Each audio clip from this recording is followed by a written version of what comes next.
Vous l'ignorez peut-être, mais les cellules de votre corps possèdent un cil. C'est une excroissance qui agit comme une antenne et capte les signaux environnants.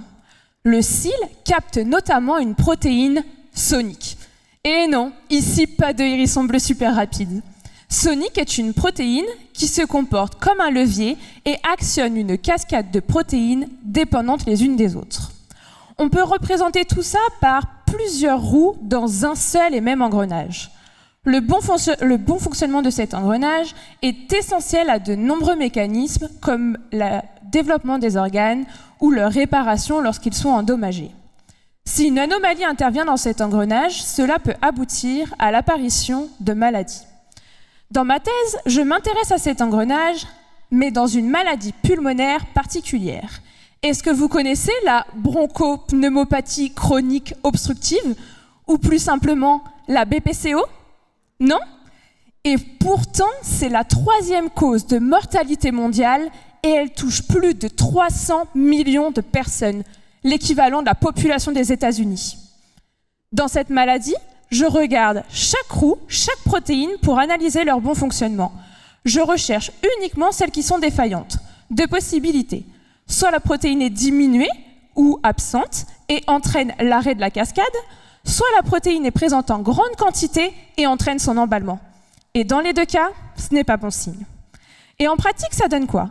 Je travaille à partir de prélèvements de patients, je reçois des échantillons de poumons et je dépose sur une lame des coupes de 3 à 5 micromètres, environ 10 fois plus fin qu'un cheveu. Je récupère également des cellules que je mets en culture dans des conditions mimant les contextes pulmonaires pour étudier cela au cours du temps. À l'aide de marqueurs fluorescents et armé de mon microscope, je cherche, je traque et débusque les protéines pour connaître leur présence, leur localisation et leur quantité. Je compare ensuite les patients atteints ou non de la maladie.